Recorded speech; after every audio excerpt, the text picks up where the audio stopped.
La vida de las personas cambió radicalmente. La desesperanza, la angustia y el bombardeo constante de malas noticias se volvieron parte de nuestro día a día. Ante esta crisis, Positiva Compañía de Seguros no se detuvo. La protección, el aseguramiento y el trabajo digno han sido pilares en la gestión y lucha contra la pandemia. Preservar la salud de los trabajadores colombianos es nuestra prioridad. Queremos ser padres. Queremos ser madres.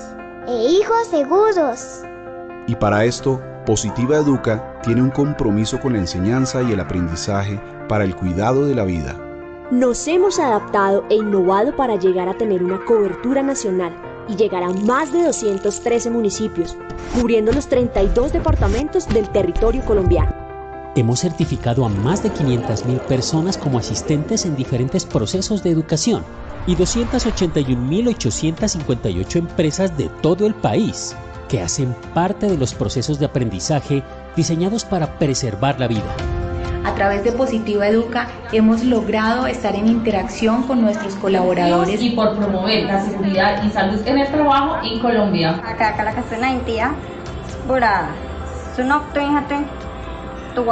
No solo nos preparamos para luchar contra la pandemia, sino para lo que viene después de ella. Nuestra gestión en diferentes zonas del país ha sido fundamental para obtener resultados con la participación de trabajadores en el Atlántico, Santander, Bogotá, El Valle y Antioquia. El cuidado de la vida. En el regreso progresivo y responsable al trabajo es parte de las prioridades del Estado colombiano. Positiva RL, a través de su estrategia Positiva Educa, ve la educación como el puente para lograr resultados, sueños y propósitos, acompañando activamente a más de 6.000 empresas grandes y medianas, así como a más de 400.000 empresas PYME en todo el territorio nacional. Agradeciendo el trabajo que hace Positiva. Debe resaltarse el poder de convocatoria que tiene Positiva para con los trabajadores en Colombia. Día a día nos preparamos para cuando nos volvamos a encontrar. Con alternancia, labor rural, trabajo en red, seguiremos estando al lado de los colombianos. Visítanos en www.positiva.gov.co y www.posipedia.co. Positiva, la aseguradora de todos los colombianos.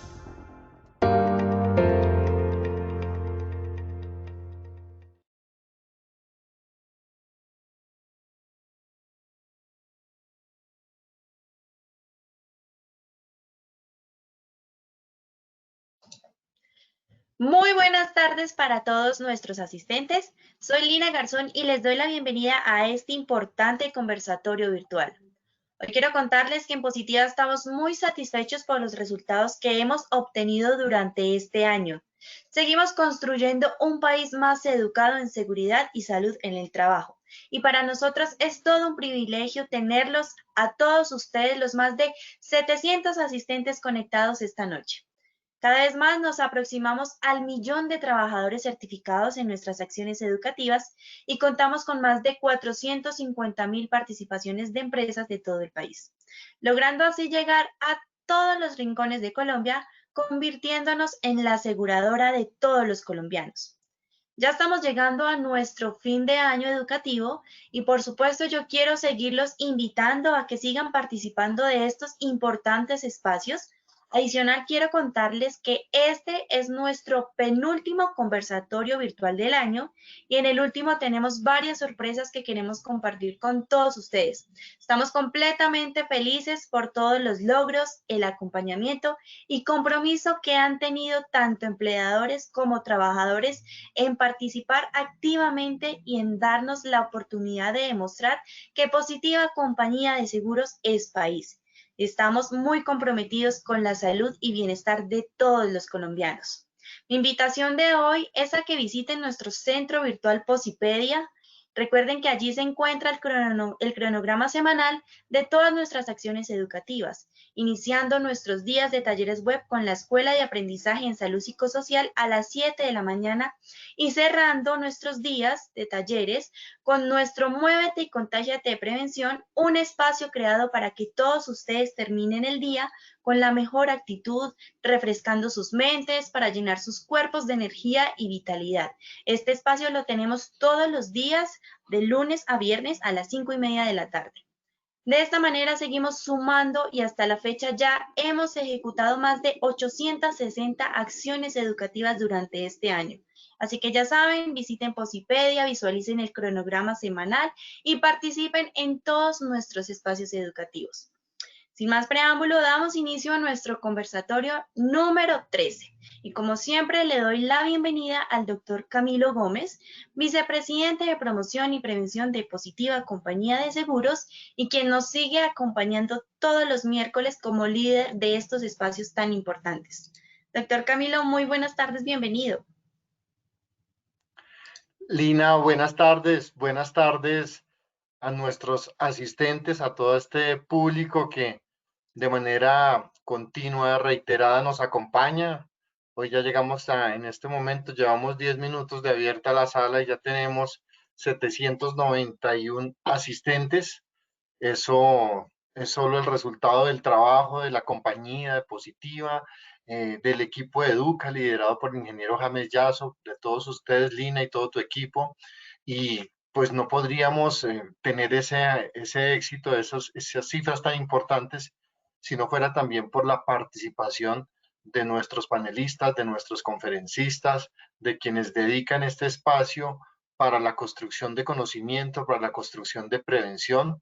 Creo que ha sido una época positiva para la Vicepresidencia de Promoción y Prevención, que ha permitido destacar el trabajo de este gran equipo de la compañía, en donde hemos recogido unas excelentes prácticas, en donde hemos conocido un número importante de profesionales que han contribuido con su conocimiento. Pues para hoy no tenemos duda de ese panel de expertos que nos acompañan de manera periódica, como les decía, y pues quiero presentar a nuestros panelistas del día de hoy en este conversatorio virtual número 13. Lina les mencionaba que pues es el penúltimo de este año. El próximo año vendremos con actividades de la misma categoría, del mismo nivel, con nuestros conferencistas, con nuestros panelistas. Entonces no va a ser una despedida, tal vez el que tengamos en 15 días, sino va a ser un espacio, un receso que vamos a tener, y el próximo año pues están todos cordialmente invitados nuestros asistentes y nuestros panelistas. Doctora Carolina, buenas noches.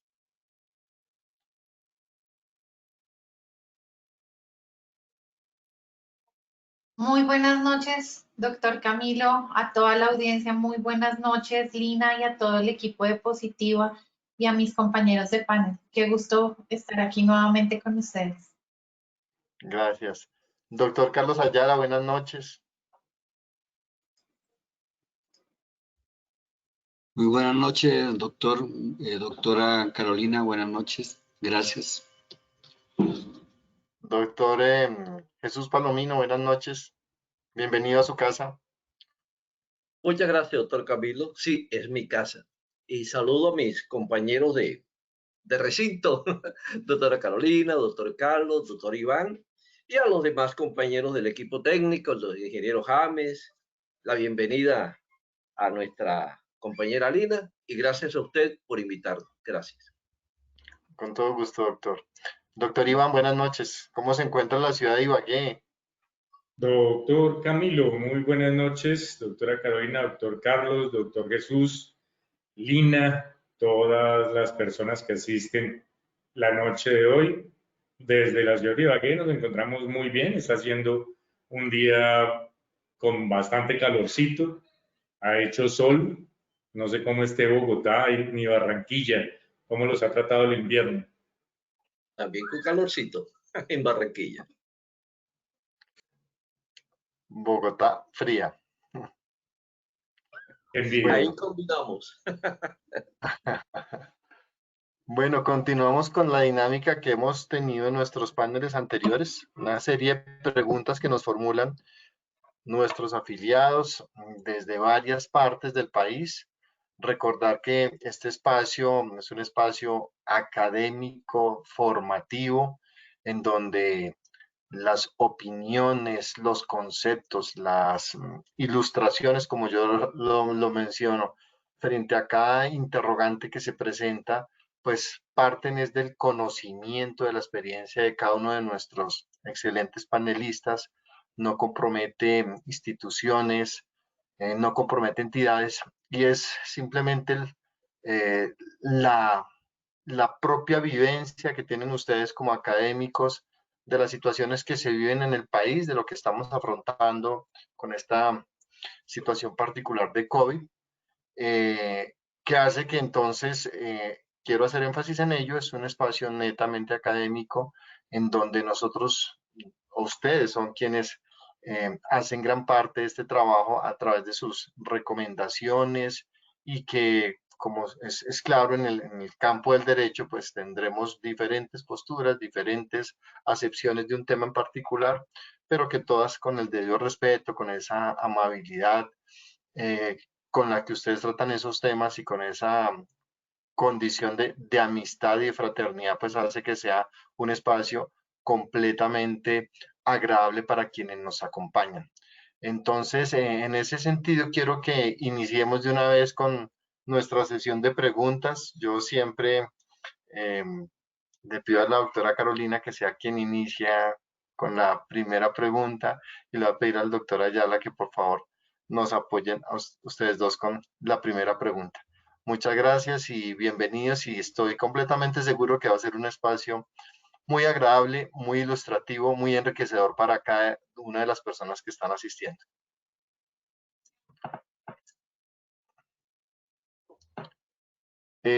Hoy creo que no es video. Bueno, vamos entonces con esta primera pregunta.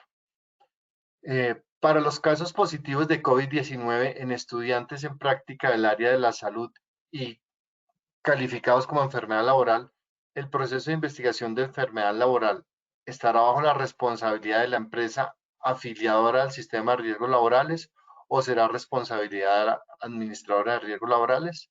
Es la pregunta, y pues hacen referencia a la norma en la que se encuadra esta pregunta.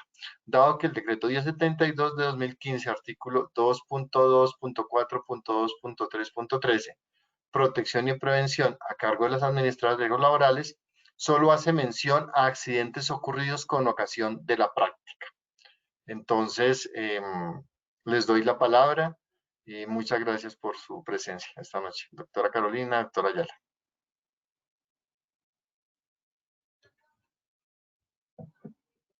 No te estamos escuchando, Caro. Ahí. No. ¿Ya? Sí, señor. Muy bien. Gracias. Estaba mencionando que la norma que nos citan hace referencia al decreto 535 del año 2015, que nos habla de la afiliación de estudiantes, y este decreto puntualmente excluye a los practicantes o estudiantes del sector del área de la salud. Entonces, es una norma que no es aplicable al caso que se nos consulta. En segundo lugar, y ya para dar respuesta de fondo al requerimiento, en mi concepto, pues la investigación correspondiente debe hacerla la entidad que tiene afiliado al estudiante en práctica, y obviamente debe seguir todas las directrices que la ley ha establecido para ello, es decir, cumplir los tiempos en que se deben hacer y hacer las remisiones a las entidades correspondientes de ser el caso. Doctora Ayala, adelante.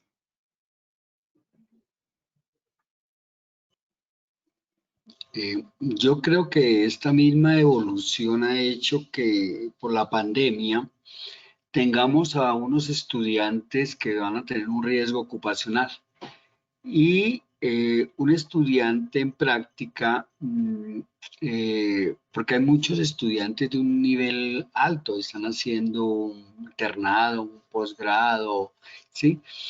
Y cuando se estableció la parte de los estudiantes, pues se le dan las mismas garantías y mismos derechos que establece el decreto 295 y la ley 15 del 22. Entonces, tratar de excluir a este estudiante de estas actividades, porque es que la investigación se hace ¿con qué fin? Con el fin de prevenir, con el fin de evitar, con el fin de controlar. Y yo soy de la teoría que el estudiante tiene los mismos derechos que un trabajador. Entonces, yo esa evolución, porque esto viene del decreto 1530 de 1996, de la resolución 1401 del 2007, el decreto 055, y llegamos a las normas que hablan de la enfermedad laboral directa, ¿sí? Entonces yo me coloco en la situación de un caso hipotético de un estudiante que esté allá en primera línea, que esté en una UCI, que sea médico, que esté atendiendo, que esté afiliado al sistema de riesgos laborales. Hombre, hay que, si tenemos lo más, ¿por qué no lo menos? La enfermedad laboral directa. Entonces, yo diría que en esa medida evolucionarían las mismas normas hasta llegar al nivel de hacer la investigación. Y la otra cuestión es que cuando ella toma la norma, el 2.2.4.2.3.13, toma solamente una partecita, llega hasta accidente de trabajo, y la norma es más general, porque habla y actividades de los estudiantes afiliados al sistema de riesgos laborales. Entonces, no darle esas actividades de protección, de cuidado, entonces haría más en el sentido de que estas actividades son necesarias, y no excluyen al estudiante el caso de la enfermedad laboral. Porque si ella interpreta la norma, hay que mirar que la norma al inicio habla de que el estudiante tiene todos los derechos y garantías. Listo. Después no solamente habla de accidente de trabajo, sino aquellas otras actividades. Y vamos evolucionando y llegamos al decreto 676.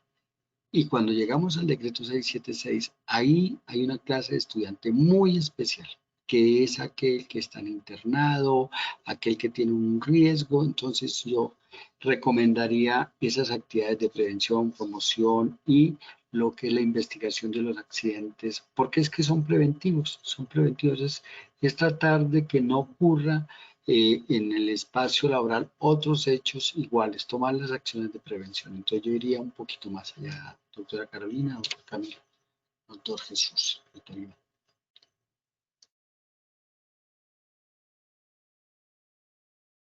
No sé si el doctor Palomino y el doctor Iván Sinesio tenían alguna intervención o podemos avanzar. Es que estaba juiciosito, muchas gracias. No, en ese orden yo también estoy de acuerdo en que se debe investigar, porque recordemos que el contrato de aprendizaje es una forma especial dentro de los contratos de trabajo. Y totalmente de acuerdo con el doctor Carlos Luis, si lo que queremos conocer es las causas para que se evite digamos, la presencia o la ocurrencia de nueva enfermedad, no hay por qué excluirlo. Ahora, el 1072, lo que pasa es que a veces cuando miramos solamente un artículo, dejamos de ver todo el bosque. El 1072 le impone al empleador la obligación de investigar también las enfermedades laborales, no solamente los accidentes de trabajo. Estoy de acuerdo que no se deben excluir. Gracias. Digamos que yo estoy totalmente de acuerdo en el deber ser.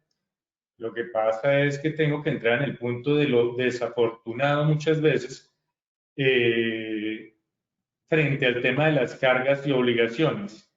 El deber ser debería ser que un residente o un interno se le reconociera, además del auxilio que establece el gobierno educativo de los 2 salarios mínimos, pues realmente muchas veces estos estudiantes lo que hacen es una actividad casi laboral. Y estoy totalmente de acuerdo que debería, no solamente los beneficios en riesgos laborales, deberían de tener un salario más que un auxilio, porque la realidad es que trabajan estos muchachos y trabajan a veces bajo el amparo del tema educativo, jornadas que superan las 66, 80 horas, lo cual además de todo es un riesgo para las personas que se atienden en algunas oportunidades. Lo que pasa con el tema de las obligaciones es que cualquier carga debe ser expresa. Y desafortunadamente, por buena voluntad que uno tenga y lo que uno quisiera que fuera, si las obligaciones no están expresas en las normas, sino dejan vacíos, finalmente no se podría establecer una sanción a alguien que lo incumpliera. Estoy totalmente de acuerdo que se debe extender cualquier protección a un estudiante en práctica, además que hasta los graduaron para poder cubrir cualquier escenario de necesidades que hubieran en materia de salud. Entonces, después excluirlos no sería correcto. Sin embargo, volvemos a lo mismo. Solamente se está obligado desde el punto de vista jurídico, en absolutamente todo, a lo que expresamente esté contemplado en una norma.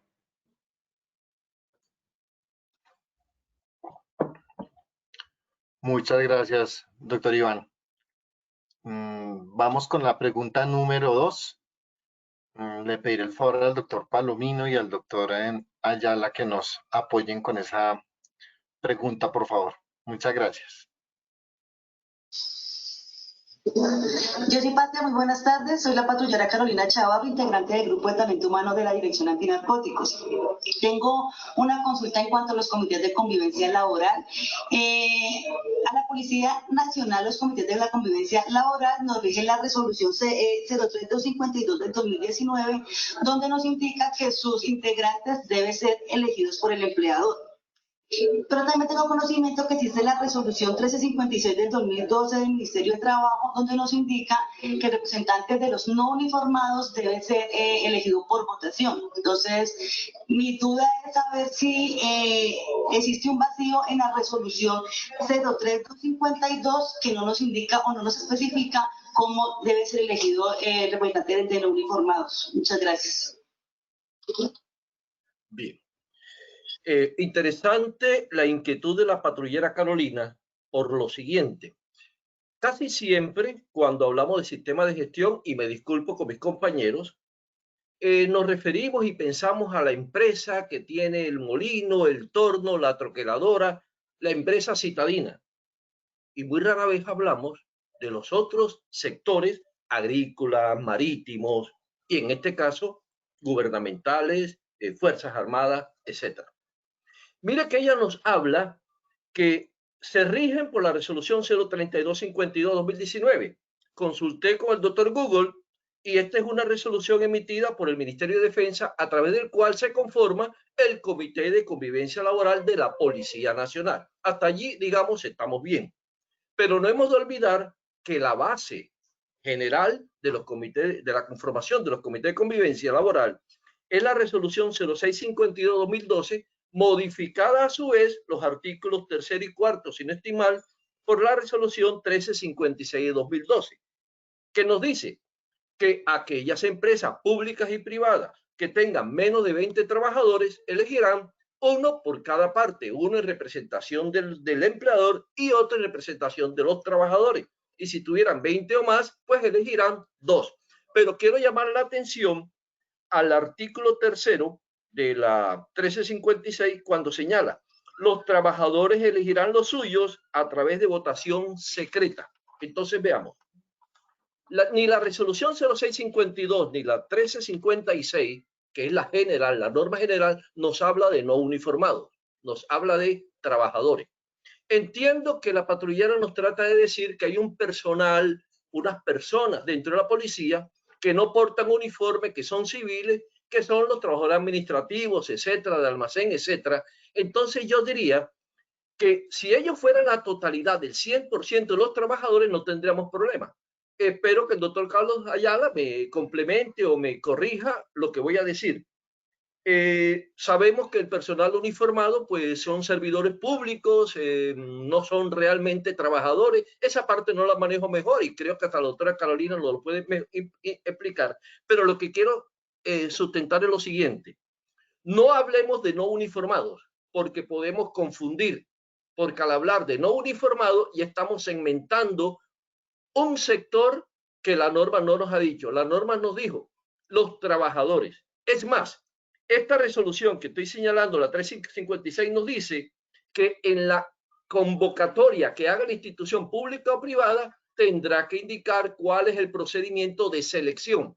Por tanto, habría que consultar más en detalle la 03252 de 2019, donde se estructuró el comité. Concluyo diciendo, confío en que la Policía Nacional, tiene sus asesores jurídicos, tiene sus asesores en seguridad y salud del trabajo, acogieron los mandatos de la 652 y la 1356 y su personal de trabajadores, en la cual están incluidos los no uniformados, escogieron libre y secretamente sus representantes. Gracias. Adelante, doctor Carlos. Gracias. Bueno, es un régimen especial. Es un régimen especial. Lo que son Fuerzas Armadas se rigen por el decreto 094 de 1989, 1796 del 2000 y la ley 923.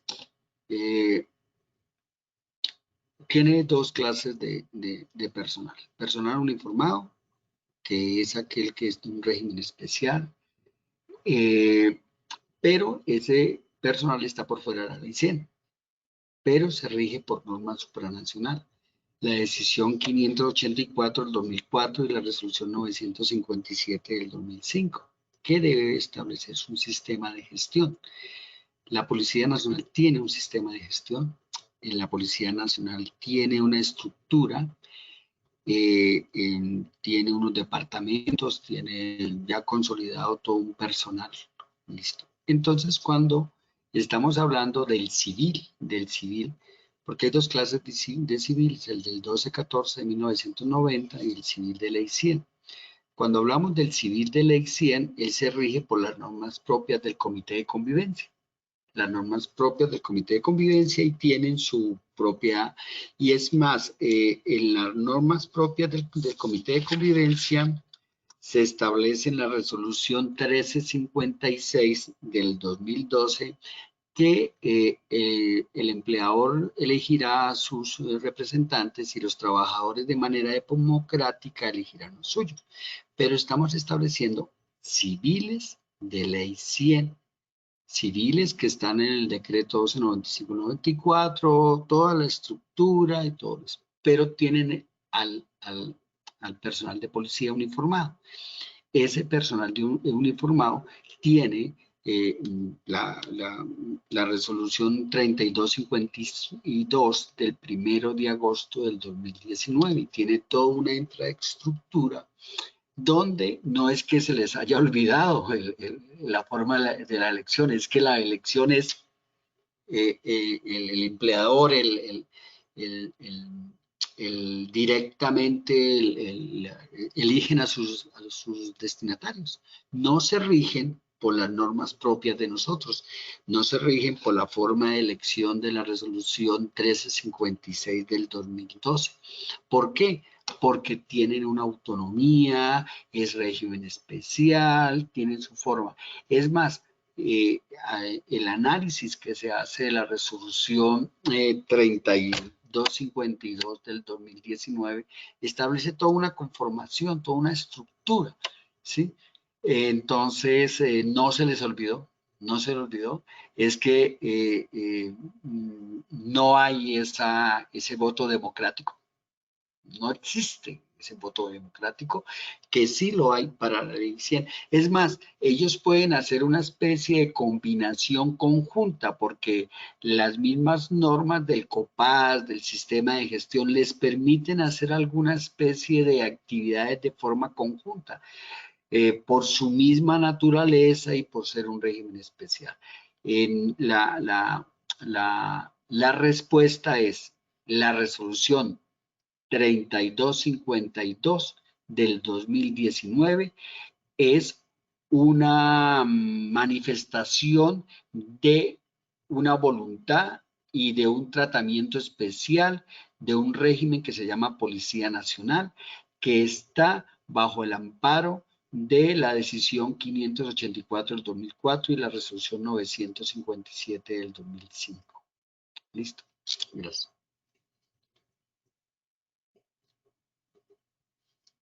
Muchas gracias, doctora Ayala y doctor Palomino. Hemos superado los 1000 asistentes, tenemos 1028 personas en este momento compartiendo con nosotros este espacio académico tan importante. Gracias a ustedes, señores panelistas, por su presencia. Vamos con la pregunta número 3. Voy a pedirle el favor al doctor Iván y a la doctora Carolina que nos apoyen con esa respuesta. Dice, la pregunta número 3, si el puntaje obtenido en mi empresa es mayor al 85% en la evaluación de estándares mínimos, ¿debo remitir copia de esa autoevaluación a la administradora de riesgos laborales en diciembre del año correspondiente? ¿Es mi obligación informar el resultado antes del 31 de diciembre, de acuerdo a la resolución 3.2, el artículo 28, parágrafo 1 y 2? Es la pregunta. Y pues se concreta la pregunta. ¿Es obligación remitir a la ARL las autoevaluaciones y planes de mejoramiento antes del 31 de diciembre del año en estudio? Doctor Iván y doctora Carolina. Gracias, y Iván. Si necesitamos apoyo del doctor Ayala, le decimos que nos apoye. Claro, total. Aparte porque yo creo que él tiene una chiva, porque ahí hay una chiva en este tema involucrada. Ahí hay una noticia. Sí, bueno, no sabía. Sí, solo que, bueno, vamos viendo el tema. Pero bueno, finalmente, si uno lee el contexto, yo diría que son dos preguntas independientes. Y de acuerdo a la lectura que uno hace de la norma, pues entendería que la respuesta a la primera pregunta es que no, porque cuando vemos el artículo que se cita, es decir, el artículo 28, parágrafo 1, parágrafo 2, se dice en principio que cuando tenemos una evaluación con un porcentaje superior a este número, no es necesario hacer ninguna clase de remisión, simplemente mantener el sistema y obviamente seguirlo ejecutando. No obstante, cuando uno hace una lectura integrada de la norma, y ahí sí ya pasamos a la segunda pregunta, nos habla del deber de reportar nuestra autoevaluación tanto a la ARL como al Ministerio de Trabajo. Y esta es una obligación que en principio está suspendida en el tiempo hasta que el Ministerio de Trabajo habilite su plataforma. Y que entiendo pues que próximamente está pendiente de salir una circular para que nos diga cómo debemos cumplir esta obligación, pues porque se hace exigible a partir de diciembre de 2020. Entonces, sin el ánimo de anticiparme, pues porque obviamente no tengo la circular ni ha sido emitida, me atrevería a decir que dentro de los próximos días, pues vamos a tener que dar cumplimiento en los términos en que establece el parágrafo, los parágrafos mencionados, toda vez que pues el Ministerio de Trabajo está en esa labor y prontamente se emitirá la circular respectiva que dará los parámetros correspondientes. Adelante, Iván. No, pues mejor información no podíamos haber recibido. Finalmente, todo lo que establecen en este momento las normas frente al sistema de gestión no ha sido modificado al día de hoy y las obligaciones que están establecidas con las limitaciones son las mismas que vienen vigentes. Entonces, tal como lo has manifestado, pues no tendría nada más que complementar, sino esperar cuál va a ser la chiva que nos van a dar en este momento y que tú informaste. Entonces, todo oídos. Sí, yo no sé si me perdí algo del inicio del conversatorio del día de hoy, pero pues doctora Carolina, con esa información que has obtenido, pues nos dejas acá. Sí. No, pero pues a la expectativa.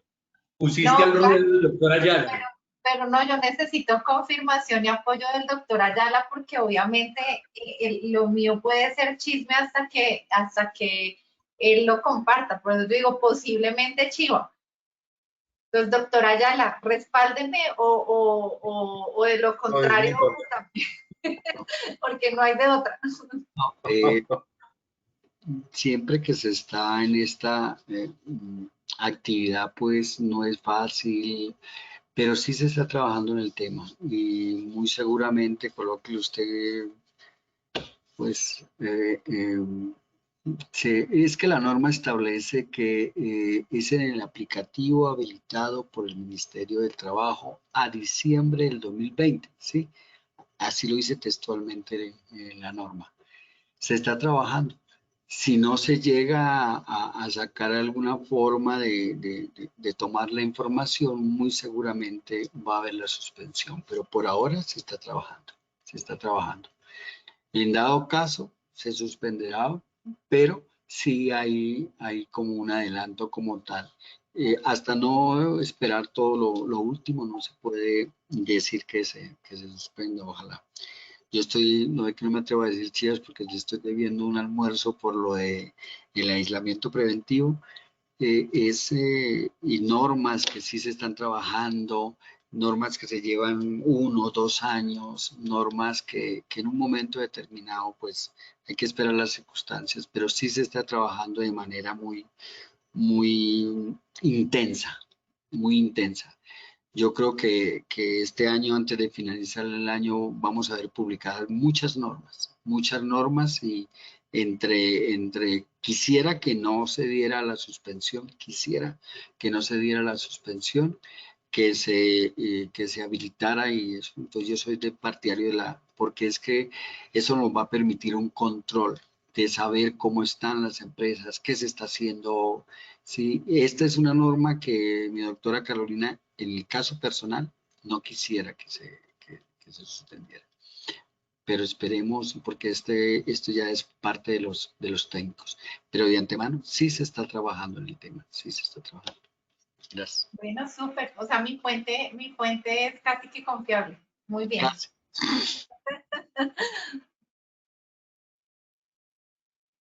Bueno, yo sí aquí tengo una chiva, ¿no? Ya que me acaba de llegar aquí al teléfono y tiene que ver con la prórroga de la emergencia sanitaria, ¿no? Entonces, se prolonga la emergencia sanitaria hasta febrero de 2021, 3 meses más. Eso implica una serie de compromisos y mantener más bien una serie de actividades que se tienen dentro del marco de la emergencia sanitaria. Entonces, les comparto eso que me acaba de llegar acá para que lo tengamos en cuenta. Bueno, entonces vamos con nuestra siguiente pregunta y pues estamos muy atentos a ese almuerzo que está pendiente. Yo creo que no me han invitado, pero yo me incluyo en ese grupo, por favor.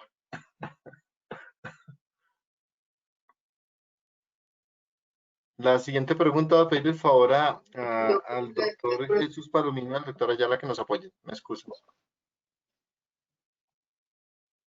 Buenas tardes. Ante todo quiero agradecerles por el conocimiento y las experiencias que nos han brindado. Mi nombre es Isabel López, soy gerente de una mediana empresa de manufactura y comercio. Mi pregunta tiene que ver con los elementos de protección personal y chequeos. Algunos proveedores me han llamado para sugerirme para ofrecer estos elementos de protección y me han dicho que las ARL se encargan de estos. Yo quisiera saber si eso es verdadero y pertinente hacerlo. Gracias. Bien, yo me permito leer la pregunta de todos modos.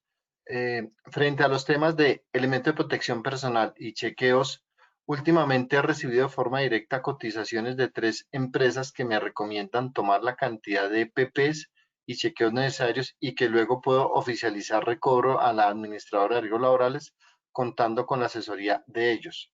Quisiera saber si esta práctica es verdadera y pertinente.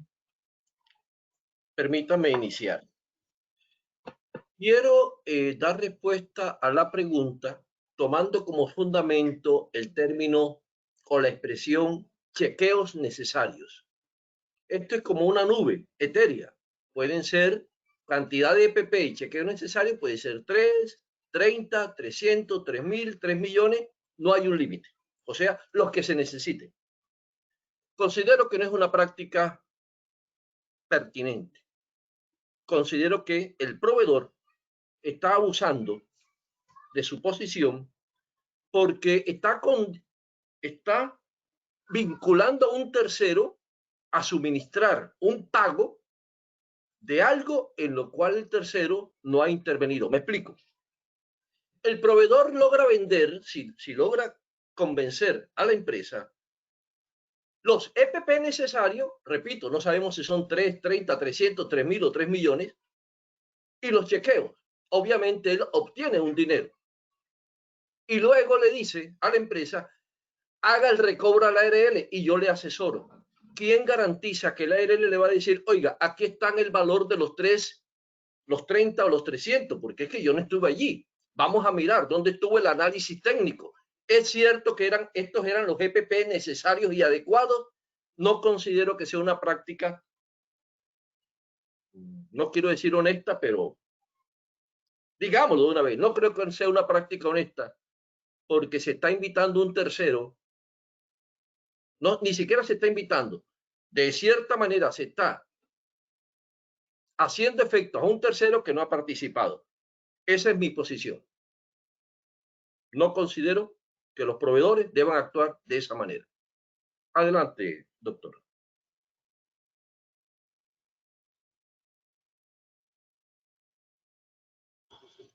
Doctor Palomino, doctor Camilo, doctor Iván, doctora Carolina, creo que esta pregunta se ha contestado como 4 o 5 veces de diferente manera. Y casi siempre yo como que me salgo de los chiros, digo yo. Porque primero, hablar de elementos de protección personal, solamente el decreto 488 y el decreto 500 del 2020 fueron que le dio esa obligación a la entidad administradora. Pero es que, ¿cuáles elementos de protección personal? ¿A qué personal? ¿Qué cantidad? El mismo decreto establece que se toma del 5% de prevención y 2% que va para el fondo, son 7% de la cotización. Eso equivale aproximadamente a 24.000 millones de pesos. ¿Cuánto valen los elementos de protección para el sector salud? 600.000 personas, eso vale 420.000 millones.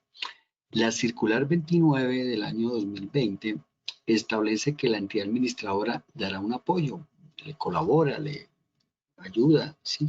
Pero ¿quién es el responsable de los elementos de protección personal? La empresa. Y si hablamos de contratista, trabajador independiente, se llama empresa contratante. Y solamente están para los de primera línea y para los de vigilancia, para los de apoyo, para los de mantenimiento. ¿Y cómo así que venga 3 proveedores y le paso la cuenta? Eso no es cierto. Es que quien tiene la responsabilidad es la entidad administradora de riesgos laborales y concertan el cómo y el cuándo y la distribución. Es más, para comprar elementos de protección personal uno no puede estar comprando marca gato porque hay lineamientos especiales, específicos para los elementos de protección personal en una pandemia. El parágrafo primero del artículo 11 de la ley 1562 dice que el empleador no puede, la entidad administradora no puede suplir las obligaciones que por ley le corresponda al empleador. Hay dineros públicos.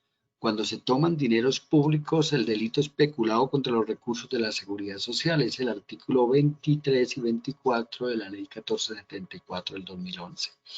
Y fuera de eso, pues las diferentes sanciones y el control de la fiscal. Entonces, empiezan a darle elementos de protección personal a la empresa X, a una empresa de oficinas, a una empresa X. Hombre, el delito que se está cometiendo es un peculado. El problema de los recursos, la parte fiscal. Entonces, esta pregunta ha sido contestada múltiples veces. Y cuando hablamos de chequeos, sí, el decreto 488 y el 500 nos habla de chequeos, exámenes y todo. Cuando llegamos al decreto 1374 del 2020, el PRAS, y establece, pero esos chequeos no son darles, no, eso es de acuerdo a la capacidad económica y a personas que estén en primera línea. Es que entonces vamos a hacerle chequeo a todo el mundo, no alcanza, no alcanza, eso no es así. Entonces, la persona que muy bien, la señora que muy bien hace la pregunta, pues dice que los proveedores, que no sé qué, no, pues claro, y de golpe no, y que nosotros le hacemos la diligencia para recobrarle, eso no existe, no existe. Es mejor que miren la norma y cómo es que hay unas obligaciones y muchas veces se cometen ciertas clases de buena fe. De buena fe. Yo creo que vuelvo y señalo que esta pregunta se ha contestado como unas 4 veces, entonces la recomendación, cada cual con sus deberes y obligaciones. Tal vez cuando hablábamos de los estudiantes, yo tomo una norma supranacional, la resolución 957 de la CAN, que dice que no importa el nombre que se le dé, trabajador, contratistas, enganchador, estudiante, está prestando un servicio, debemos darle protección en seguridad y salud del trabajo. Y norma supranacional me barre todo lo que sea. ¿Por qué? Por la consulta ahora que sí que le damos, que no, presta un servicio, hay que darle protección. Pero de la misma forma, invito a los empresarios, a los asesores, a los consultores, no le pidamos a la entidad administradora cosas que no son. Pidámosle en ley, pidamos sistemas de vigilancia epidemiológica. Pero en este momento de pandemia, todo el mundo, no, pida y deme elementos, que es su obligación. No, primero es de primera línea. ¿Y qué es primera línea? Hombre, es el sector salud que está atendiendo al COVID. No, yo soy una empresa de transporte. No, señor, usted es de transporte público, usted no es de primera línea. O una empresa de manufactura. Entonces, por favor, la recomendación es que haya, estamos ante dineros públicos y hay que cuidarlos, protegerlos y también hay una responsabilidad y hay unos entes de control. Gracias. Gracias, doctora Ayala. Sí, es una pregunta que ha sido reiterada en conversatorios previos y pues lo que recogemos acá es eso, ¿no? Las inquietudes que aún existen sobre el tema, la dilución a veces de las responsabilidades en cabeza del empleador que hacen que pues este tipo de interrogantes aún se presenten. Vamos con la pregunta número 5. El doctor Iván y el doctor Jesús Palomino les pido el favor que nos orienten con la respuesta. Muchas gracias. Es tiempo de café, creo que es antes la pregunta o el primero el café, Lina.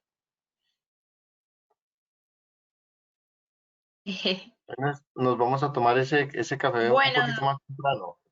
Sí, vamos a tomarnos un cafecito mientras yo les leo aquí algunos comentarios que nos han dejado nuestros asistentes. Bueno, por acá igual agradecemos a los más de 1050 personas que ya se encuentran conectados esta noche con nosotros. De verdad, muchas gracias por su asistencia. Por acá nos escribe Emma Inés Gutiérrez desde Pasto. Solo agradecimiento a Positiva, su equipo y panelistas. Su apoyo, dedicación y continua capacitación nos hacen mucho más fuertes. Muchas gracias. Por acá Daniel Ortiz Triana nos escribe: gracias Positiva y a su equipo de profesionales por compartir este espacio donde nos brindan valiosos conocimientos en seguridad y salud en el trabajo. Mauricio Alexander nos dice: excelente conferencia, mil bendiciones a los conferencistas. Por acá Alicia Rodríguez nos dice: es una lástima que ya se estén acabando los conversatorios, no me he perdido ninguno, pero acá sigo conectada aprendiendo con estos excelentes panelistas. Muchas gracias. Bueno, por acá nos dicen: mil aplausos virtuales para los expertos del día de hoy, como siempre, todos unos profesionales. Aníbal Molina nos dice: felicidades, sigan adelante. Excelente, nos dice Alcira, muy interesante, muchas gracias. No me pierdo ningún panel ni ningún conversatorio de cada miércoles. Gracias a Positiva por acompañarnos en estos momentos de crisis. Bueno, estos son algunos comentarios que nos han dejado nuestros asistentes. Espero se hayan tomado el cafecito o hayan tomado agüita de pronto para los que están en clima cálido. Y bueno, doctor Camilo, seguimos con la siguiente pregunta. Gracias, Lina, muy amable. Entonces vamos con la pregunta número 5, por favor.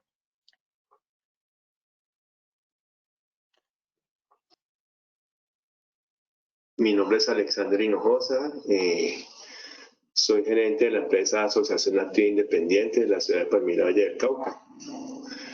Tengo una pregunta para ARL positiva.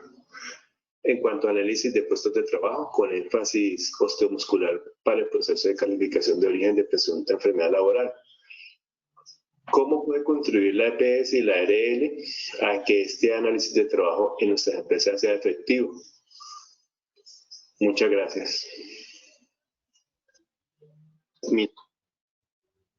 Bueno, doctor Iván y doctor Palomino, les transmito esa pregunta, por favor. Aquí sería bueno también hacer mención tal vez a quién asume el costo de estos análisis de puestos de trabajo o estudios de puestos de trabajo, para que si es factible que ustedes dentro de la respuesta nos ilustren también sobre ese tema de quién es el que debe asumir el costo de estos evaluaciones de puestos de trabajo o análisis de puestos de trabajo. Bueno, entonces les doy la palabra. Finalmente, el tema de los puestos de trabajo son medidas que se deben tomar frente al riesgo ergonómico, frente al riesgo osteomuscular o las enfermedades osteomusculares que puede tener el trabajador. Y quien tiene la obligación de controlar estos riesgos, pues es directamente aquella persona que los genera. Entonces, en términos generales, le corresponde al empleador, con la finalidad de controlar los riesgos ergonómicos a los que están expuestos sus trabajadores, desde la forma previa, el hacer el análisis de esos factores de riesgo de exposición de los puestos de trabajo de todas las personas que tienen vinculadas. Ya en el escenario, después de que tenemos una patología, ya que necesitamos calificar el origen, en ningún momento se establece que haya una obligación ni de las EPS ni de las ARLs de manera formal para realizar estos análisis o estudios de puestos de trabajo. Entonces, en principio, a quien le corresponde el análisis de puesto de trabajo y el estudio del puesto de trabajo siempre será al empleador. Lo que sucede es que en el trámite de calificación, como tal, las normas que hablaban en su momento de qué se debe aportar para poder hacer un adecuado estudio del origen, dentro de los requisitos que se establecían en normas previas, era el envío o aportar el análisis del puesto de trabajo, ya fuera por parte del empleador o de la ARL.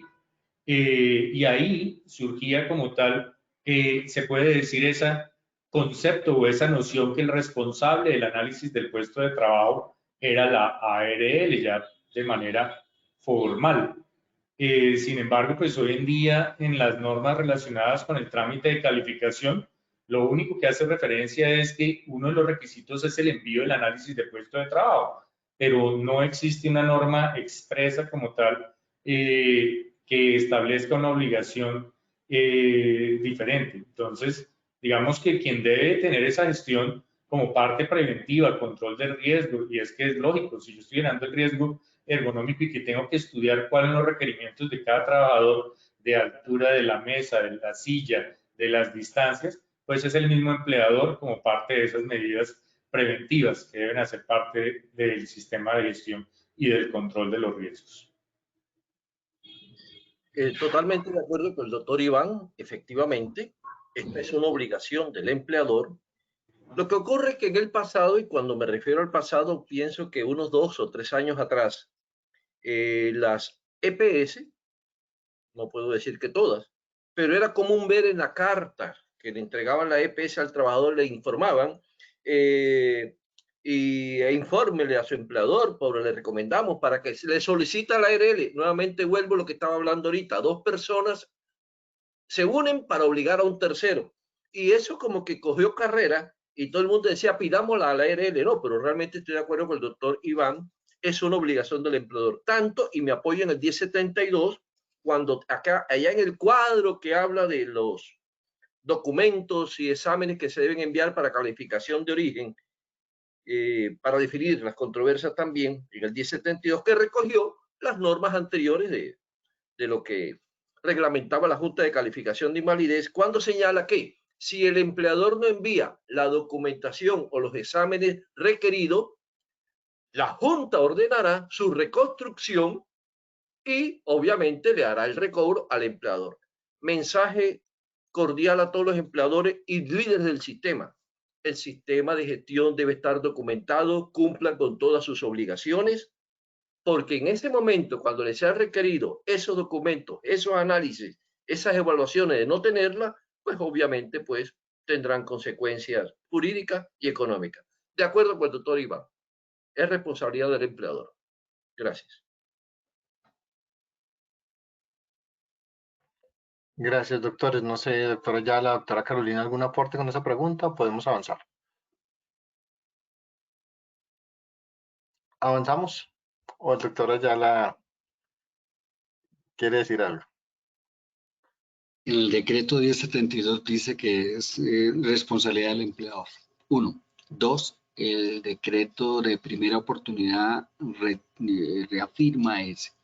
Si la idea en nuestro programa es antes del 31 de diciembre tener decreto de primera oportunidad.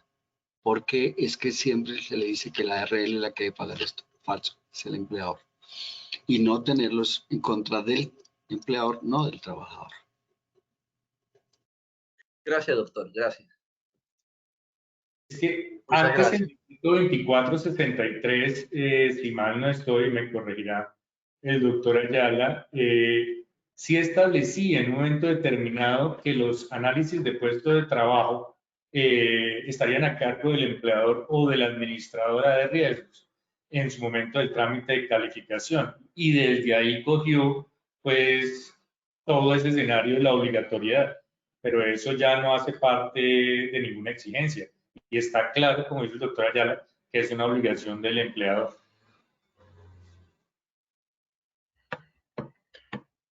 Bueno, muchas gracias. Vamos entonces con nuestra siguiente pregunta.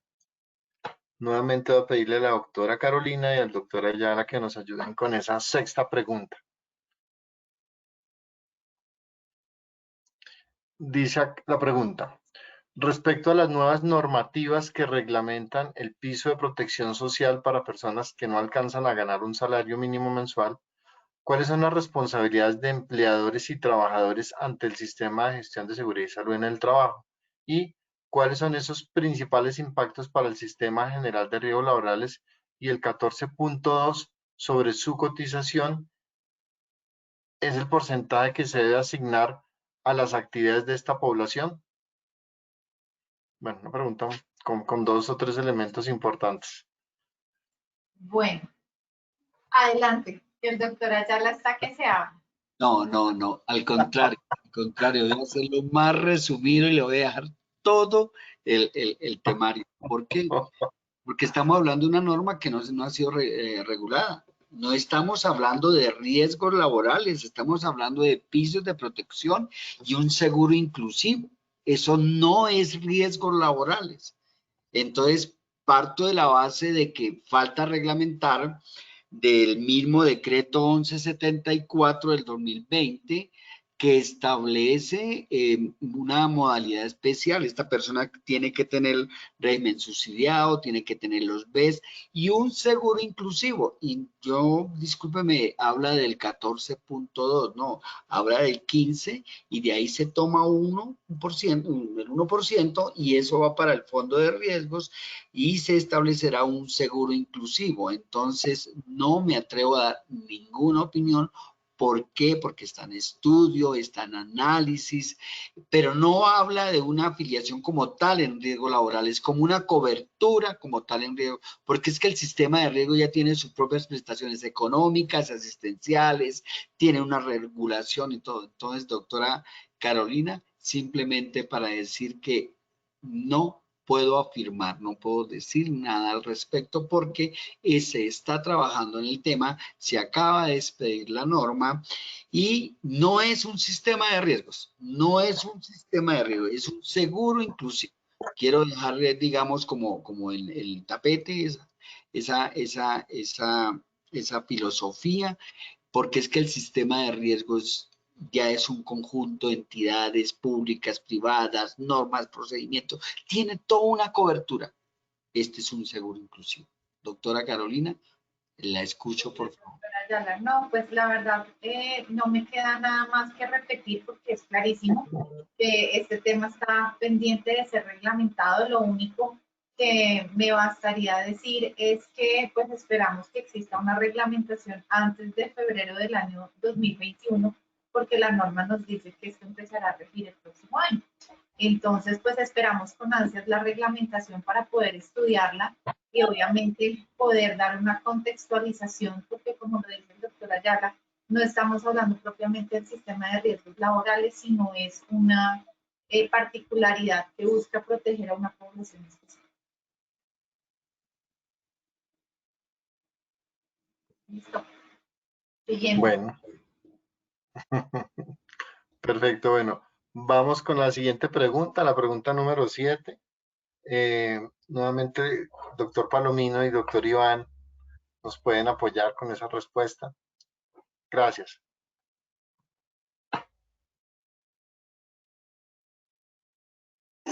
Mi nombre es Sonia Rocío Chaparro Rodríguez, soy funcionaria de la Administración Municipal, de la Alcaldía Municipal, auxiliar administrativo y en este momento soy presidente del Comité COPAS.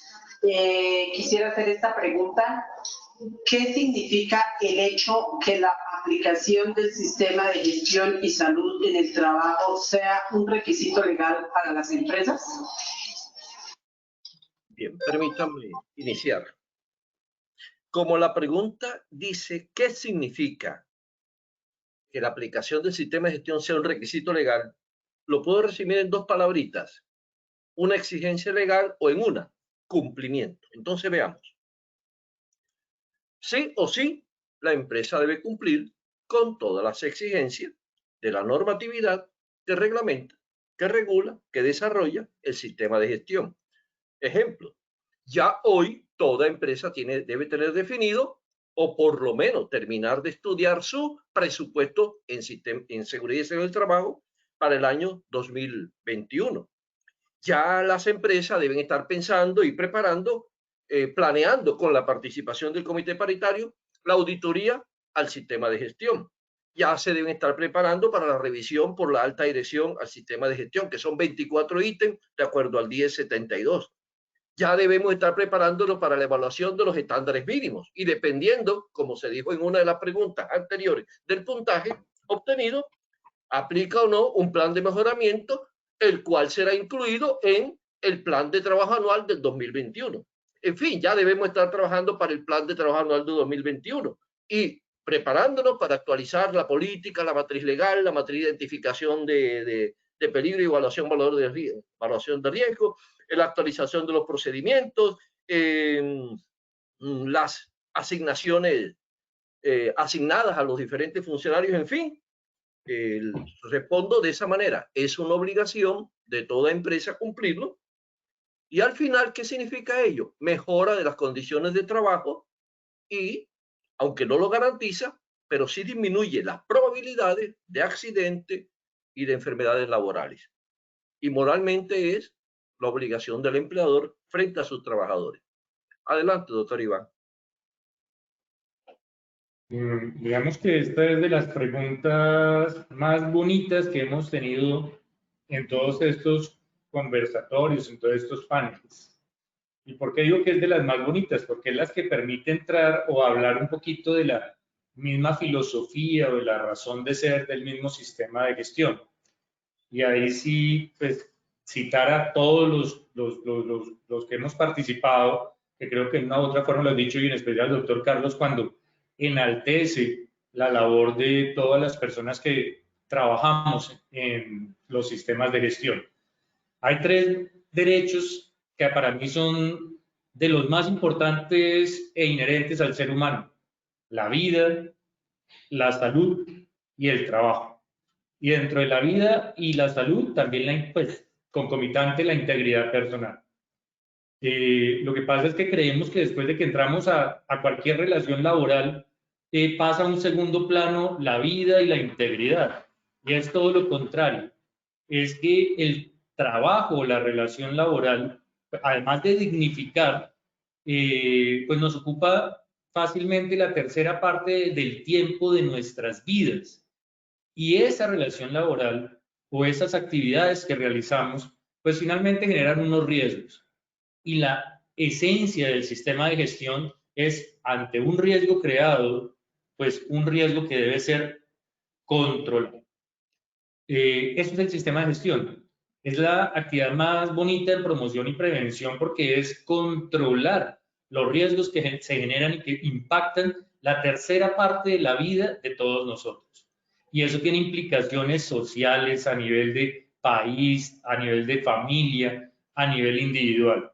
Y dentro de esa coherencia, pues evidentemente, no solo para una empresa, persona natural, jurídica, sino es de la relación laboral o de la actividad laboral en sí mismo, y por eso también las personas independientes se han tratado de vincular a todo el tema de los riesgos laborales para buscar actividades de prevención.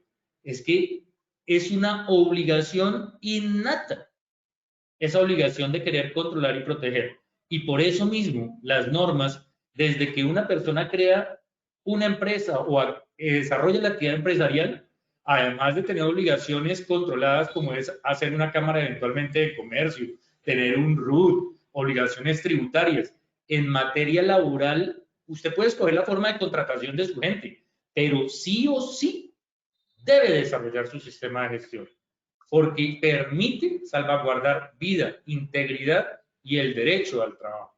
Y su no cumplimiento, al ser un requisito legal de esta naturaleza y de esta importancia, expone a grandes sanciones y multas que van hasta los 1.000 salarios mínimos a las empresas, y si no cumple, al cierre de la empresa. Eso se ha mencionado, y por eso digo lo bello y hermoso de esta pregunta, porque es que, a ver, el sistema de gestión es parte fundamental de cualquier actividad productiva. Hay que salvaguardar la vida, la integridad, el trabajo, la salud de las personas en una relación laboral. Y eso se hace a través del sistema de gestión. Cada actor cumpliendo su obligación, ARL, el mismo trabajador, empresa, las entidades de vigilancia y control. Pero eso es fundamental. O sea, y el que no lo cumpla, expóngase las sanciones, además de las responsabilidades civiles y penales que ya tanto hemos hablado.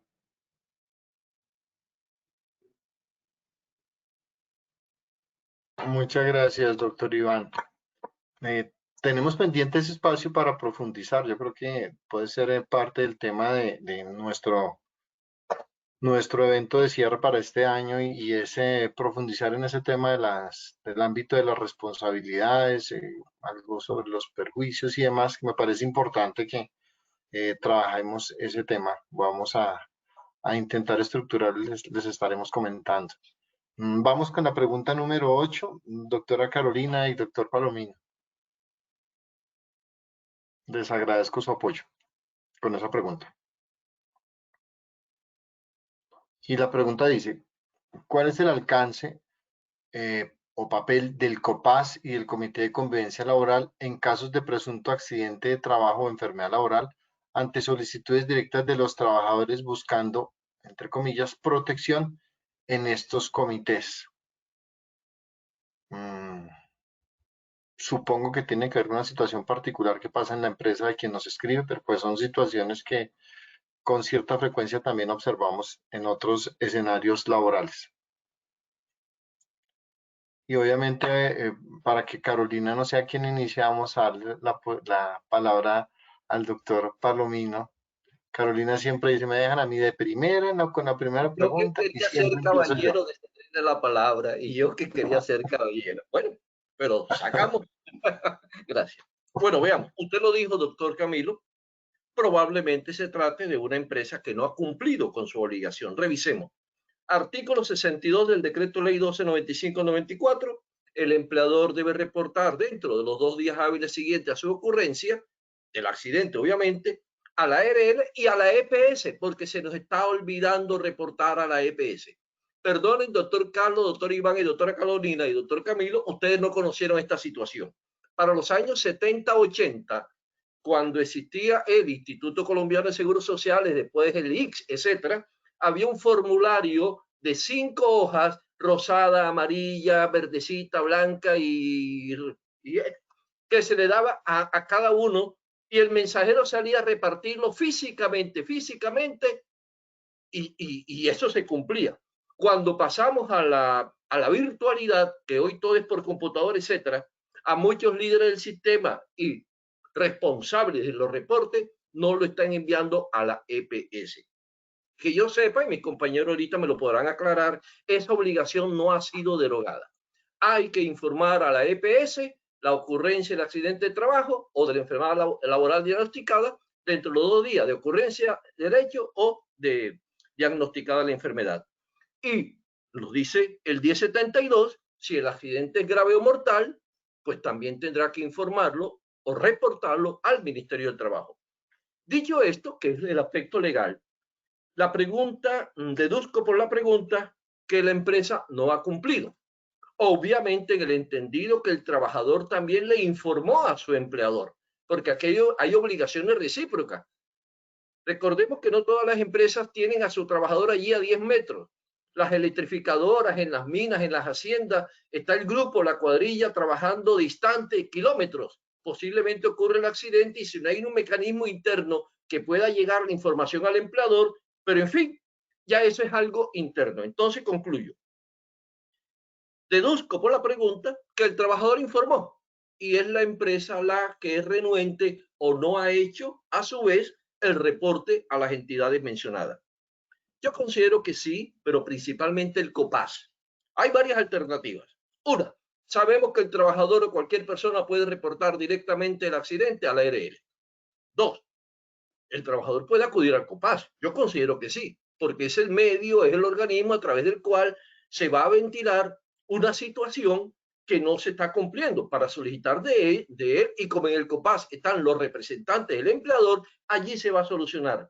No veo muy claro que acuda al comité de convivencia, porque el comité de convivencia ya tiene unas funciones específicas. Yo pienso que en este contexto daría la respuesta, pero recordemos a los trabajadores que ellos también tienen la obligación de informar de inmediato al empleador la ocurrencia de un accidente, como también el otorgamiento de una incapacidad, porque igual que tienen derechos, también tienen obligaciones. Doctora Carolina, ahora sí, si me equivoqué o complemente o refuerce. Muy amable. Gracias, doctor Palomino. No, yo pues tengo complementación al respecto y es pues 2 temas muy puntuales en relación al manejo de estos casos. Recordar que yo pensaría que este tema está a medias, es decir, que nos falta la mitad del contexto para poderlo analizar. En ese orden de ideas, recordarle a la audiencia que es súper importante siempre analizar cada caso concreto, que no hay respuestas definitivas si no sabemos claramente los supuestos de hechos concretos. Y 2, que para cualquier caso, y eso sí es genérico, yo creería que el COPAS, el Comité de Convivencia Laboral, tienen que estar muy capacitados en cuáles son sus funciones y alcances legales. Porque cuando los miembros del COPAS y del Comité de Convivencia Laboral saben realmente qué están haciendo dentro de este comité y saben qué es lo que tienen que hacer y hasta dónde pueden llegar, la reclamación del trabajador que les llegue, sea justa o no sea justa, o sea fundamentada o no lo sea, porque pues en la práctica encontramos los 2 casos. Es decir, reclamaciones de trabajadores que tienen todo el fundamento y que realmente deben ser procesados y atendidos en los comités paritarios son un elemento importantísimo. Otras en las cuales se busca una protección indebida generando fueros o buscando situaciones que no son acordes a derecho. Entonces, para esto la única recomendación que me parece importantísima es que tanto el COPAS como el Comité de Convivencia Laboral estén muy claros en cuáles son sus obligaciones legales, cuál es su alcance y cuál es su responsabilidad. Pues porque de ahí podrán tener las herramientas adecuadas para definir en cada caso en concreto cuál es la estrategia a seguir y obviamente pues no olvidar lo que decía al principio, que cada caso es un mundo distinto y amerita un estudio particular.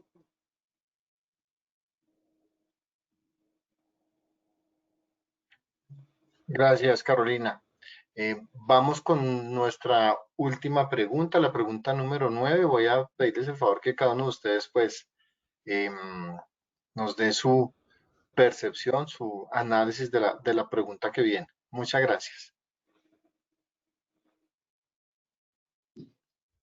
Buenas tardes, mi nombre es María Seleni López Cartagena, soy la coordinadora de Seguridad y Salud en el trabajo de la Fundación Diocesana Compartir.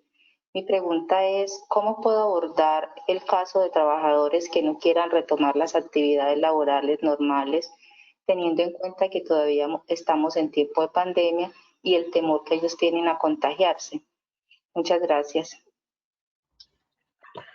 Como bien lo hemos abordado en otros conversatorios, pues es una pregunta también que se hace repetitiva y pues es simplemente la situación que se está viviendo, ¿no? Y ahora que tenemos entonces una extensión de la emergencia sanitaria y adicional a ello una extensión del aislamiento preventivo, pues aún se puede reforzar más el tema de estas condiciones que manifiestan o esta percepción que tienen algunos trabajadores frente al tema de el temor a contagiarse. Entonces, quiero escucharlos a cada uno de ustedes como pregunta final. Y el doctor Jesús Palomino levantó la manito pidiendo la palabra. Adelante, doctor Palomino. Gracias, es una apreciación personal. Recuerden lo que he dicho en algunos momentos, el COVID no se fue por decreto, está allí. Ayer sentí algo de tristeza, no importa que la noticia la conocí 4 meses después, porque me gusta la salsa y sobre todo soy seguidor del grupo Nietzsche. Moncho Santamaría, el cantante de Cali Pachanguero, del Puente para allá, y Juanchito y todo, que todos bailamos, a su retiro fue reemplazado por Joe Urquijo, un muchacho de Barranquilla que durante un año, un poco más de un año, acompañó al grupo Nietzsche y tenía un tono de voz casi que igual. Tanto que cuando uno escucha dice, ese es Moncho Santamaría. No tuvo la oportunidad de grabar, pero fue dentro de las giras del grupo Nietzsche y están allí los videos en YouTube. Joe Urquijo hizo parte del grupo Raíces y tuve el placer de estar a 3 metros de él en un evento en la Universidad del Atlántico que se llamó Noche de Trombones, porque ellos eran los cantantes del grupo Raíces, la orquesta que impuso el himno de la Selección Colombia. Fiesta, fiesta, estamos de fiesta colombiana, tal. Ese muchacho falleció hace 5 meses por COVID. Y créanme que me dolió y me impactó. Porque el COVID se está llevando gente importante de Colombia y del mundo. Ya no son números, como lo dice el doctor Camilo, ya tenemos rostro, personas que conocimos.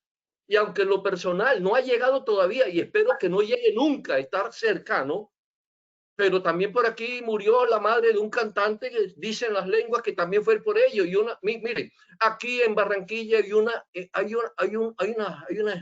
una tienda muy famosa, Zapatoca. 4 hermanos de la misma tienda han muerto por COVID. Y un gerente de una empresa, sus 2 padres que estaban aislados, un hermano fue y lo visitó, murió el hermano, murieron los 2 padres, murió otro. Está muriendo la gente. Y nosotros vemos que cuando juega la Selección Colombia, todo el mundo ya sin tapabocas. O sea, esto se volvió ya una fiesta. ¿Por qué estoy diciendo esto, queridos compañeros? Y espero que no se sientan enojados por mi tono de voz. Porque me duele, me duele. Me duele porque mañana puedo ser yo. Y esto no puede estar distante de ninguna.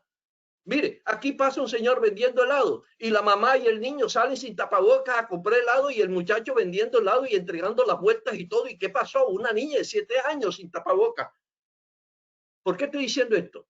Porque me resisto a creer que en Colombia, y discúlpenme, señores trabajadores, hay un trabajador que diga, no voy a trabajar por temor a COVID. Pero si el día sin IVA, todo el mundo estuvo comprando. Y en los buses todo el mundo está, y en los parqueaderos, o sea, ya esta normalidad se volvió normal. Entonces, discúlpenme, me resisto a creer que en Colombia haya una persona que diga, no voy a trabajar porque tengo temor a trabajar. Si eso existiese, porque puede ocurrir, debo dar fe a la pregunta, mi respuesta es la siguiente. 1, dialoguen con la persona. Dialogue con la persona porque somos humanos. ¿Por qué motivo no vienes?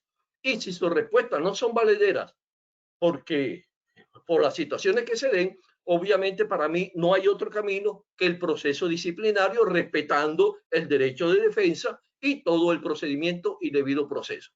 Porque ya prácticamente estamos en la normalidad.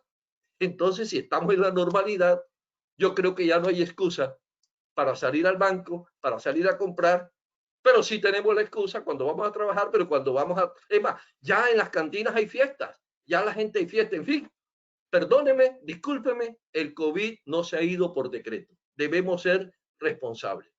Discúlpeme, queridos compañeros, discúlpeme, doctor Carlos Luis, Iván, doctora Carolina, querida audiencia, doctor Camilo, pero ese es mi sentir.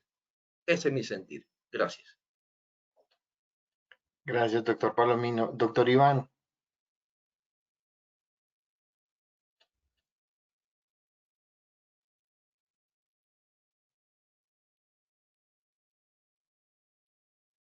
Listo, qué pena, estaba desactivando el sonido y el mouse estaba complicando.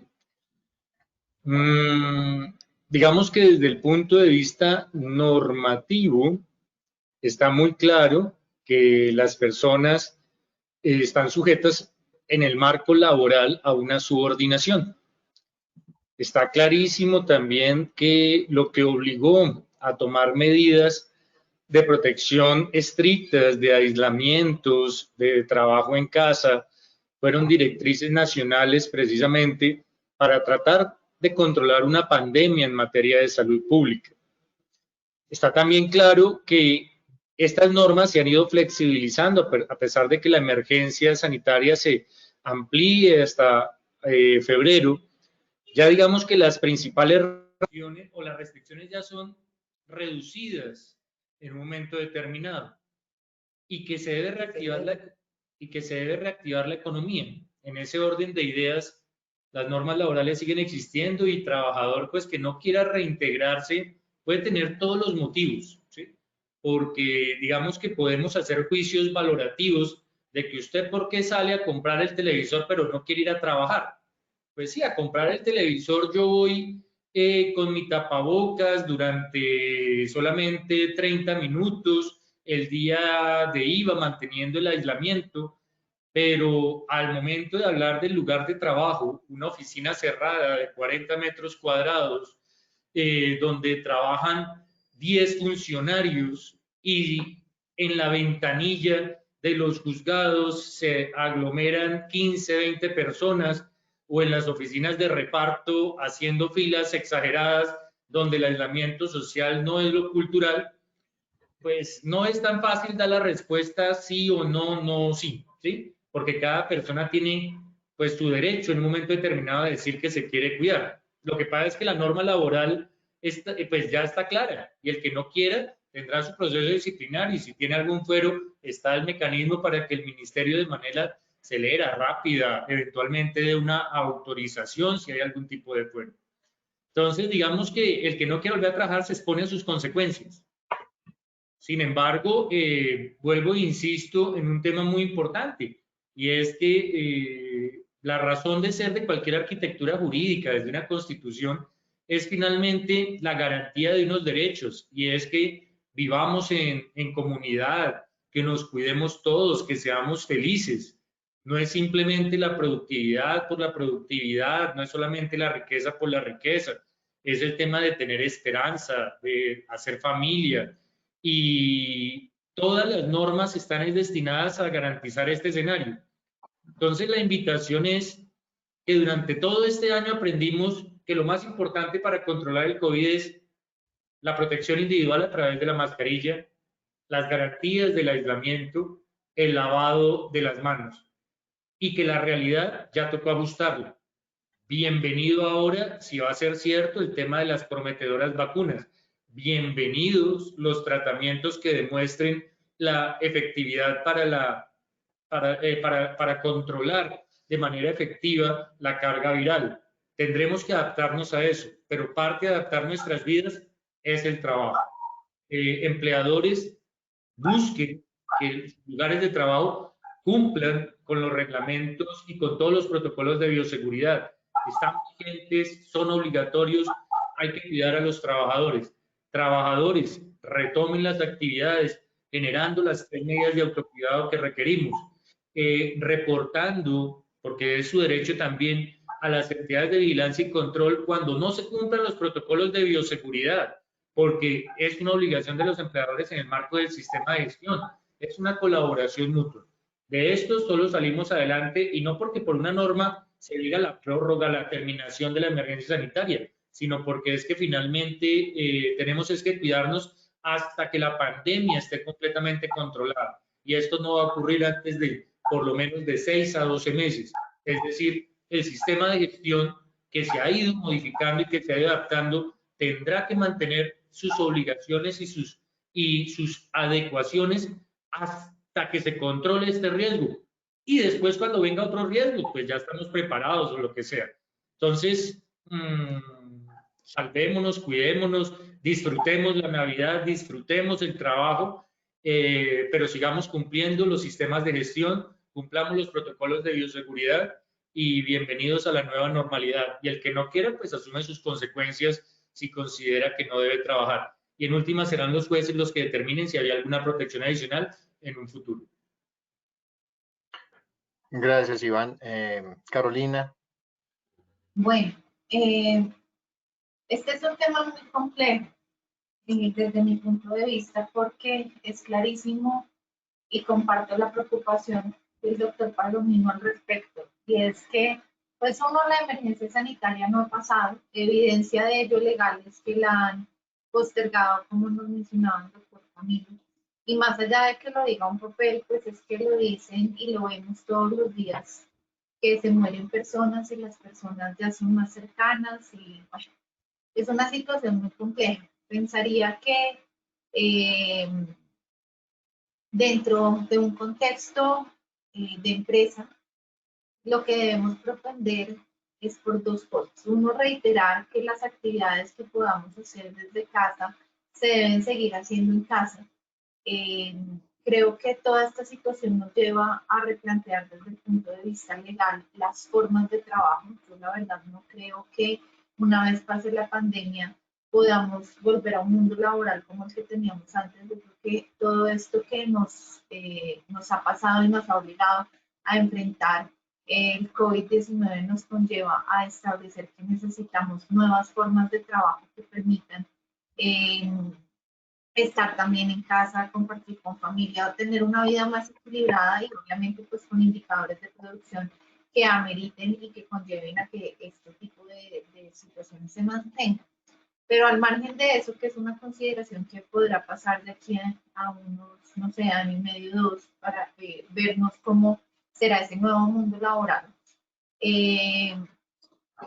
Sentándonos en el presente, es clarísimo que debemos propender por el trabajo en casa, por el teletrabajo, porque las personas sigan cuidándose. Esto va mucho también de la mano con actividades de promoción y prevención, más allá que suene repetidera, pues hay que dejar clarísimo que el uso del tapabocas es obligatorio, que no se lavan las manos, que hay que cambiarse de ropa cada vez que salimos, los zapatos, bueno, en fin, todos aquellos protocolos que debemos tener tanto en casa como en el lugar de trabajo.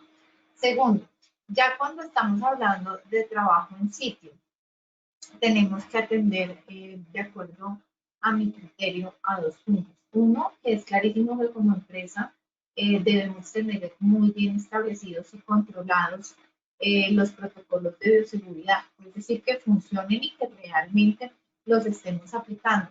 Yo también con preocupación ahora veo que muchas empresas, o más que todos centros comerciales o tiendas, se relajan con el tema. Entonces ya solo ponen el dispensador de antibacterial a la entrada y ya con eso se tiene todo. No, recordemos que existe un ABC de lo que, de acuerdo a la actividad económica, debemos cumplir, y como el virus no se ha ido, pues también lo tenemos que hacer realidad. Ahora bien, si es que el trabajador indispensablemente debe estar en sitio y los argumentos, como lo han mencionado mis compañeros de panel, no son adecuados, pues claramente desde el punto de vista legal no se pierden las herramientas correspondientes. Aquí lo importante es el tema probatorio y dejar trazabilidad de todo lo que hemos hablado, es decir, que la presencia de la persona en sitio es realmente necesaria. Segundo, que tenemos todos los protocolos de bioseguridad funcionando. Y tercero, pues que la persona no tiene ningún fundamento de peso que conlleve a que se ausente de su lugar de trabajo. Entonces, nuevamente, pues esta es una invitación a que no bajemos los brazos en todo lo que tiene que ver en temas de bioseguridad, porque claramente está muy ligado al manejo del personal y debemos manejar las dos cosas de la mano. Carolina, muchas gracias. Doctora Ayala, quiero escuchar su posición frente a este tema y a lo que ya hemos abordado también en espacios previos. Colombia no estaba preparado para el trabajo en casa. Hay trabajos que no se pueden hacer en casa.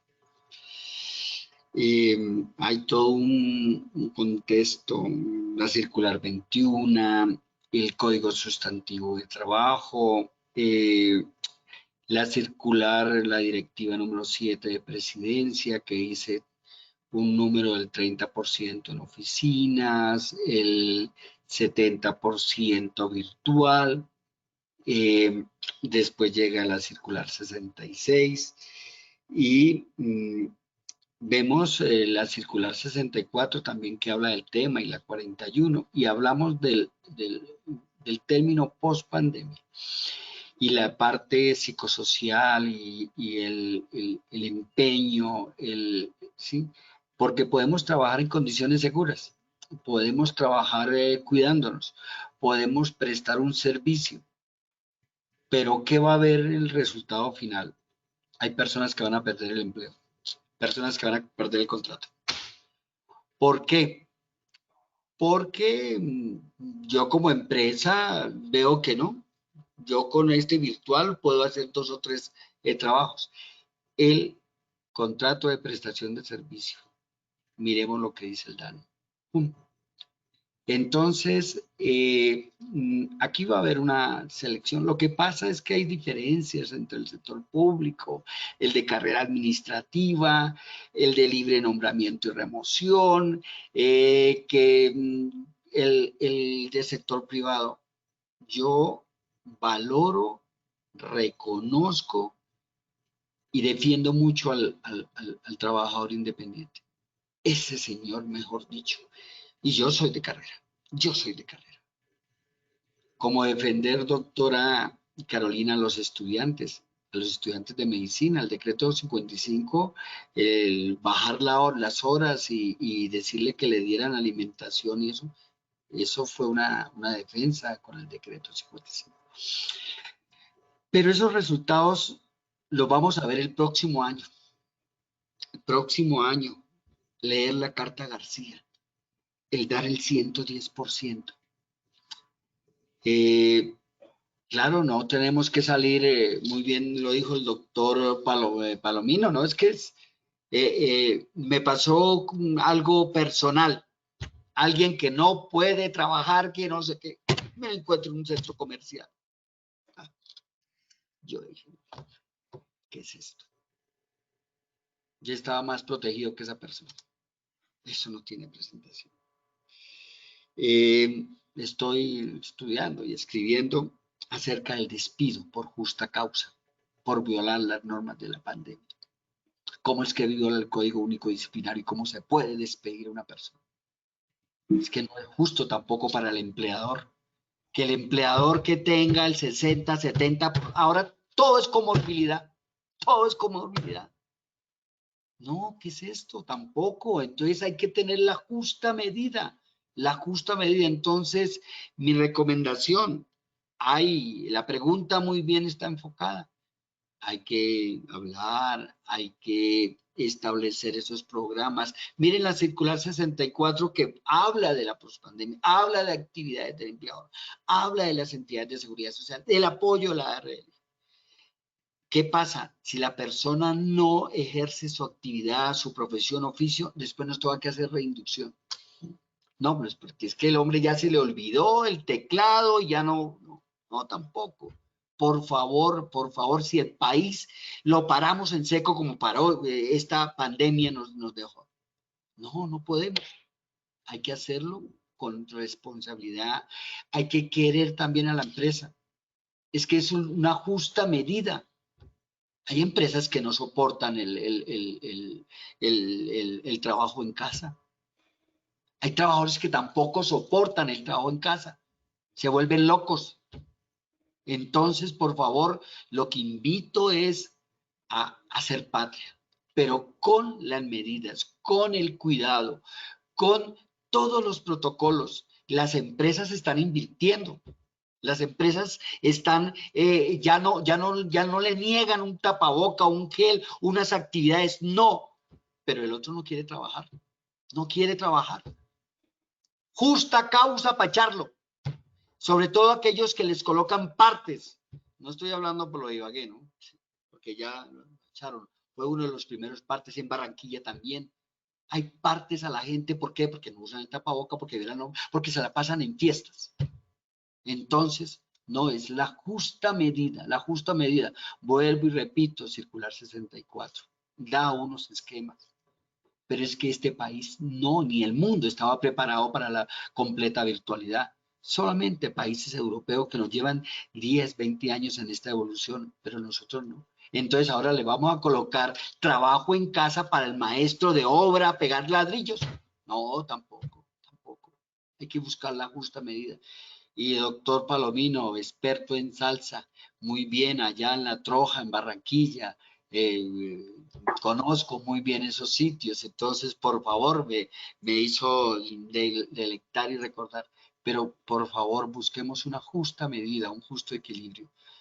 No puede seguir un país avanzar y progresar con solo trabajo en casa. Con solo trabajo en casa es mi recomendación. Cuidémonos, cuidemos a nuestra familia, hay forma, pero también cuidemos la economía. Cuidemos el país. Ese es ese equilibrio. Porque aquí me dirían, no, usted se está tirando, que no sé qué, No. Con el cuidado y con el respeto y todo. Dios quiera que llegue la vacuna rápida para poder salir, porque ya no habrán excusas. Pero en ese momento yo creo que va a haber el trauma de post-vacuna. No, ¿qué es esto? No. Hay que trabajar, hay que producir, hay que sacar el país adelante, pero también hay que echar a más de uno. No es justo con la economía y con las empresas, que para ir a la empresa sí no, pero para los centros comerciales el día sin IVA, ahí está. Y se la pasan en la ciclovía, en los centros comerciales, pero para producir una empresa sí y un país no puede resistir esto. Busquemos un equilibrio. De la misma forma que el doctor Palomino se emocionó, pues esto es algo muy personal, doctor Palomino, doctor Carolina.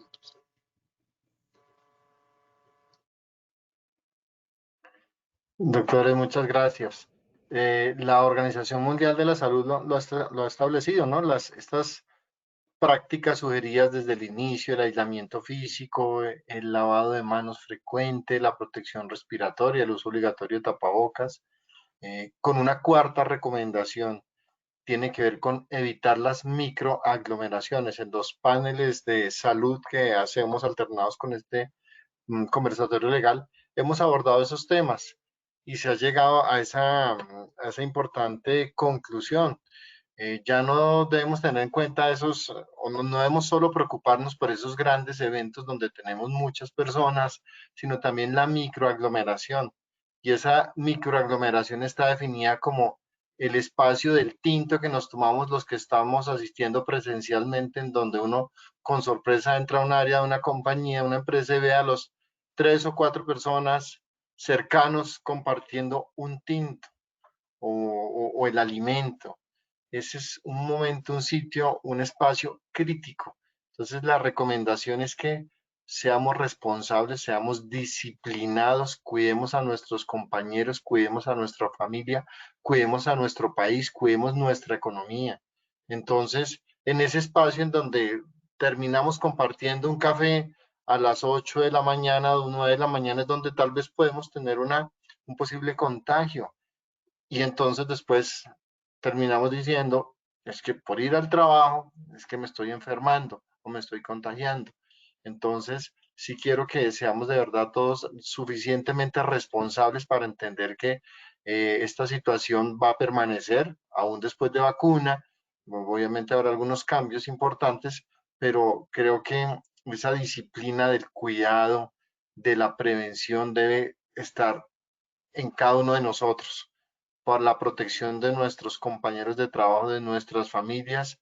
Llega diciembre con su alegría, mes de parranda, de animación, como se dice, y no pensamos en que nos vamos a reunir con la abuelita, con la persona, los adultos de nuestra familia, y perdemos ese control importante en proteger. Son personas adultas de 80 años tal vez, pero tienen derecho a seguir viviendo, y más si no tienen ningún tipo de condición médica que así de pronto se lo pueda afectar. Entonces, cuidemos a esas personas adultas, cuidemos nuestra familia, cuidemos nuestro país y nuestra economía.